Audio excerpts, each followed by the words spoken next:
We've seen how to set up your website for appointment booking, but what if you're organizing events? Welcome to Amelia. In this video, I'll show you how event booking works, how to set everything up, and how your customers can reserve their spot. Unlike appointments, events don't require employees. All you need are the dates, times, pricing, and the form on your website. My name is Alexander. Let's set this up. Let's create our first event. Go to Amelia Events and click on Plus Event.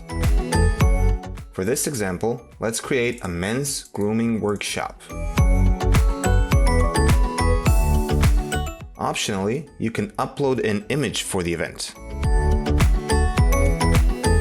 Next, define the date and time. If you double-click on a date, it will select a single day.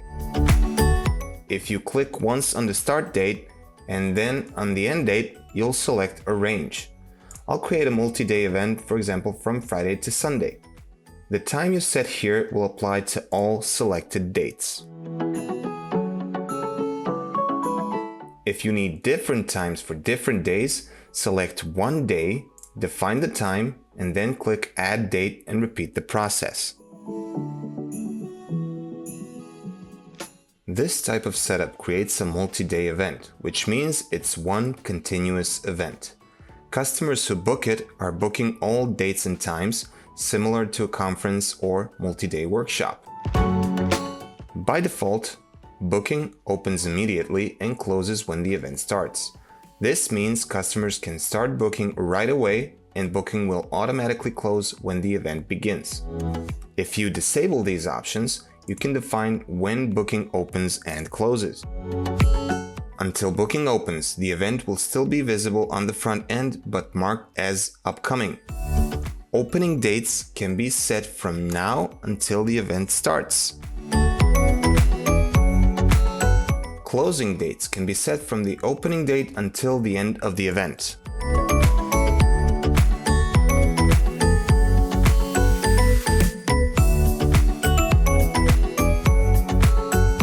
Next, location, which is optional. You can select one of your existing locations or enter a custom address if the event takes place somewhere else. The custom address disappears once the default location is selected. Below, the organizer is used for calendar integrations like Google or Outlook, while employees selected under staff will be added as guests. As mentioned in the intro, employees are optional, so we'll leave them out for this video.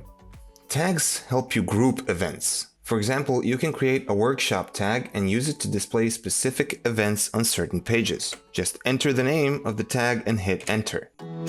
Now let's add a description. You can use the TipTap editor, or if you have a ready HTML description, you can paste it in here.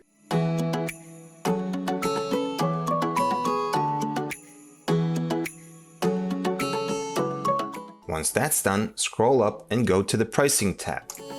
Here you can define the price and total capacity of the event. If the price is set to 0, the event will be free. If you increase the capacity above 1, additional options will appear. These include allowing multiple bookings per customer, allowing additional people, limiting how many additional people can be added, and multiplying the price based on the number of attendees. You can also close the event early once a certain number of bookings or attendees is reached.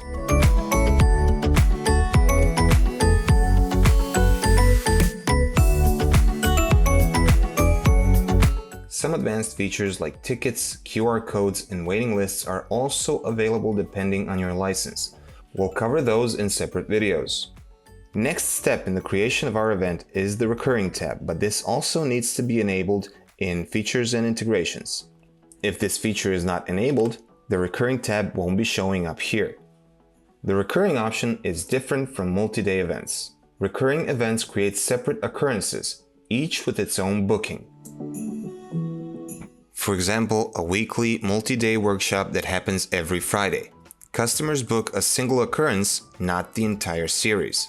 You can define how often the event repeats and until when. The until date is required to prevent creating an unlimited number of events in your database. The remaining options allow you to control how booking open and close settings apply across all recurring events. If these options are unchecked, the plugin will calculate the booking opening and closing times based on the time set for the first event. The Gallery tab lets you upload images that will be shown on the front end.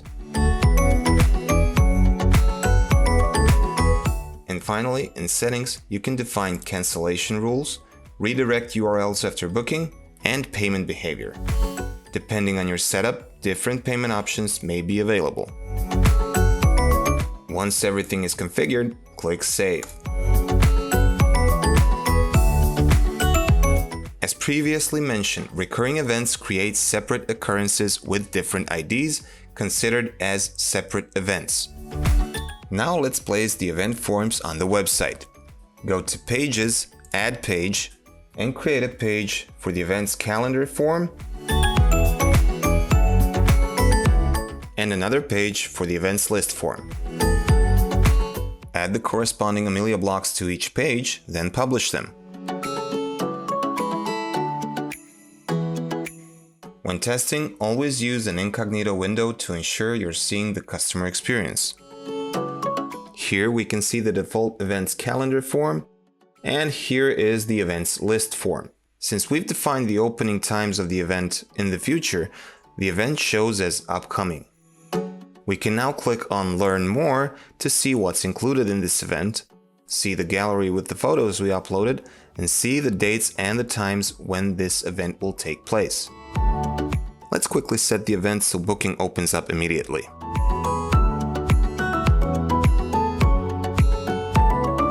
Applying changes to recurring events will trigger a warning. Amelia will ask you if changes should apply only to this event or this and the future events. Now, as we can see, the status of the event is open, and when we refresh the page on the front end, we will be able to book this event straight away.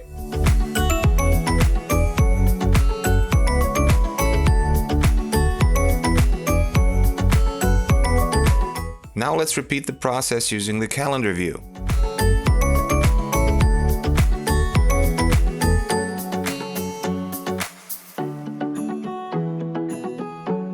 And let's go back to the back end. Under Amelia Bookings, in the Events tab, we will be able to see both event bookings we just created.